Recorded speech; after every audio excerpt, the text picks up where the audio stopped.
حالت جنابت میں اذکار اور تسبیح پڑھنا. حالت جنابت میں تسبیح ہاتھ میں لے کر تیسرا کلمہ درود شریف استغفار یا دوسرے اذکار اور دعائیں پڑھ سکتے ہیں. ام ساجد انڈیا سے. جی بالکل پڑھ سکتے ہیں, کوئی حرج نہیں ہے اس میں.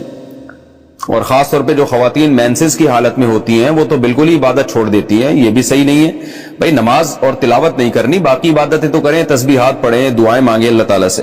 اچھا, ناپاکی میں قرآن کی آیت پڑھنا, یہ سوال پوچھا ہے, یہ پوچھنے والے نے نام ہی نہیں لکھا. کیا ناپاکی کی حالت میں قرآن کی آیت پڑھ کر دعا کر سکتے ہیں یا نہیں؟ نیز بغیر وضو کے قرآن کی آیت پڑھ سکتے ہیں یا نہیں؟ بغیر وضو کے تو بہرحال قرآن پڑھ سکتے ہیں, البتہ ناپاکی کی حالت میں قرآن کی تلاوت جائز نہیں ہے. البتہ قرآن کی وہ آیتیں جن میں دعا کا عنصر پایا جاتا ہے, دعا کے میننگ پائے جاتے ہیں, تو ان آیتوں کو ناپاکی کی حالت میں دعا کی نیت سے پڑھ سکتے ہیں, تلاوت کی نیت سے نہیں پڑھ سکتے.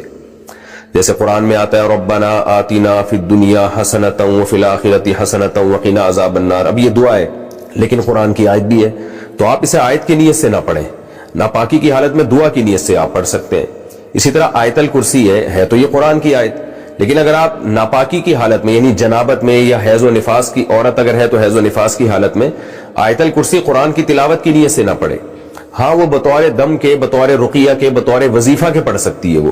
اسی طرح سورہ فلق سورہ ناس ہے, آپ دم کرنے کے لیے تو پڑھ سکتے ہیں, تلاوت کی نیت سے نہیں پڑھ سکتے آپ.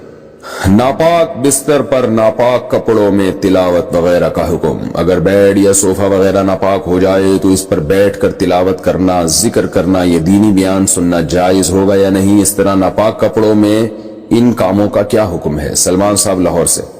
دیکھیں یہ سارے کام جائز ہیں کیونکہ طہارت نماز کے لیے شرط ہے, نماز کے علاوہ عبادت کے لیے طہارت شرط نہیں ہے.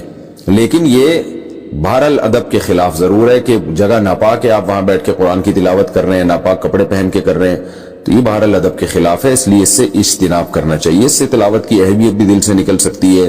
اور ہاں بیان سن لیں, اگر اس کو فوری طور پر پاک کرنے میں کوئی تکلیف ہو رہی ہے تو بیان سننے میں کوئی حرج نہیں ہے, لیکن تلاوت کرنا ناپاک کپڑوں میں یہ بہتر نہیں ہے.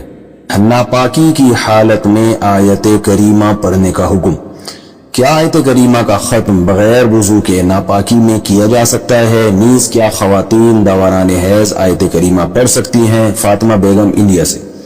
آیت کریمہ جب تلاوت پڑھی جاتی ہے نا بطور وظیفے یا دعا کے, تو اس میں قرآن کی نیت نہیں ہوتی, اور علماء نے یہ بات بیان کی ہے فقہاء نے کتابوں میں کہ قرآن کی کسی آیت کو بطور وظیفے کے یا بطور دعا کے پڑھا جائے تو وہ قرآن پھر قرآن نہیں رہتا, بلکہ وہ محض ایک دعا بن جاتی ہے, لہذا وہ ناپاکی کی حالت میں بھی پڑھی جا سکتی ہے. لہذا آیت کریمہ آپ اگر وظیفے کے طور پہ, دعا کے طور پہ پڑھ رہی ہیں تو یہ کام ناپاکی کی حالت میں بھی ہو سکتا ہے. اسی طرح آیت کریمہ کے علاوہ سورہ فاتحہ ہے, یا رات کو سوتے ہوئے جو دم کیا جاتا ہے اپنے اوپر, سورہ فلق سورہ ناس اور سورہ اخلاص کے ذریعے, تو یہ سب جائز ہے. اس میں ناپاکی کی حالت میں بھی کر سکتے ہیں, کیونکہ یہ قرآن کی تلاوت کی نیت سے نہیں ہوتا بلکہ یہ دم یا رقیہ کی نیت سے ہوتا ہے. قرآن پورا کرنے کے لیے حالت حیض میں قرآن پڑھ سکتے ہیں. میرا قرآن ختم ہونے میں 3 پارے رہ گئے ہیں, پیریڈ شروع ہو گئے ہیں. میں نے ایک کلپ میں سنا تھا کہ حیض کی حالت میں قرآن پڑھ سکتے ہیں اور تلاوت بھی سن سکتے ہیں. کیا یہ بات صحیح ہے؟ تلاوت سن تو سکتے ہیں, قرآن پڑھ نہیں سکتے. اس بارے میں میرا کلپ موجود ہے یوٹیوب پہ.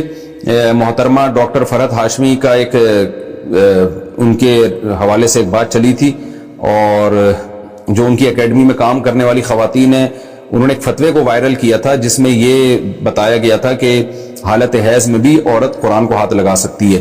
اس پر میں نے کلپ ریکارڈ کروایا تھا, تو میں محترمہ ڈاکٹر فرحت ہاشمی صاحبہ کا حوالے اس لیے دے رہا ہوں کہ میرا نام لکھ کے نا جب یہ سرچ کریں گے تو اس پہ وہ کلپ آپ کے پاس آ جائے گا. تو اس میں پہلے پورا مدلل اس پر میرا بیان ہے دلائل کے ساتھ کہ حالت حیض میں عورت قرآن کو ہاتھ نہیں لگا سکتی. مقصد خدا نخواستہ ڈاکٹر فرحت ہاشمی صاحبہ پر تنقید کرنا نہیں ہے کہ علمی مسئلے میں ان سے اختلاف کرنا ہے, اور مجھے یہ یقینی بھی معلوم نہیں ہے کہ ڈاکٹر فرحت ہاشمی صاحبہ کی رائے کیا ہے اس بارے میں. کسی نے مجھے بتایا تھا کہ ان کی یہ رائے ہے اور وہ اس کو پروموٹ کرتی ہیں کہ حالت حیض میں عورت قرآن کو ہاتھ لگا سکتی ہے. تو اس پر میں نے دلائل سے ایک بات ریکارڈ کروائی تھی, وہ آپ سرچ کر لیں. قطع نظر اس سے کہ باقی ڈاکٹر فرحت ہاشمی ایسا کہتی بھی ہیں کہ نہیں کہتی, واللہ عالم. باقی ڈاکٹر فرحت ہاشمی صاحبہ کا جو ایک کام ہے ماشاءاللہ قرآن کی خدمت کے حوالے سے, اس کا میں بہرحال معترف ہوں.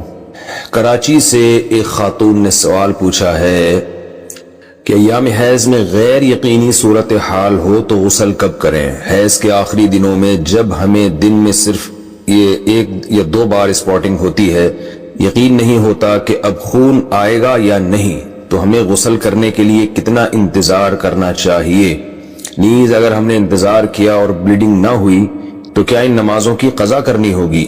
یہ سوال اگرچہ حیا کے خلاف ہے لیکن بہت زیادہ پوچھا جاتا ہے اور خواتین بہت پریشان ہوتی ہیں۔ دیکھیے، جب کم سے کم حیض کی مدت 3 دن ہے، 3 دن کے بعد کسی خاتون کو جب حیض آنا رک جائے تو خواتین کو اپنی عادت کا علم ہوتا ہے، اگر غالب گمان ہو کہ اب دوبارہ بلڈ نہیں آئے گا، حتیٰ کہ اسپاٹنگ بھی نہیں ہوگی، غالب گمان قریب با یقین ہو، تو ان پر لازم ہے کہ وہ غسل کریں اور نماز شروع کر دیں۔ لیکن اس کے بعد اگر 10 دن کے اندر اندر دوبارہ ذرا سی بھی بلیڈنگ ہو گئی، ذرا سی بھی، تو اس کا مطلب یہ تھا کہ وہ جو نماز پڑھی تھی وہ ناپاکی کی حالت میں پڑھی تھی، لہذا وہ نمازیں لوٹانے کی تو ضرورت نہیں ہے کیونکہ وہ نماز ہوئی نہیں سرے سے۔ لیکن جیسے اسپاٹنگ ہو تو دوبارہ سے رک جائیں نماز پڑھنے سے، اور پھر جب غالب گمان ہو کہ اب دوبارہ بلیڈنگ نہیں ہوگی تو دوبارہ غسل کر کے نماز شروع کریں۔ تو یہ ہے، تو ان کا جو اصل سوال تھا کہ ہمیں غسل کے لیے کتنا انتظار کرنا پڑے گا، تو اپنا غالب گمان دیکھنا پڑے گا آپ کو۔ جب غالب گمان ہو جائے کہ اب بلیڈنگ بالکل بھی نہیں ہوگی تو آپ پر لازم ہے کہ آپ غسل کریں اور نماز پڑھیں۔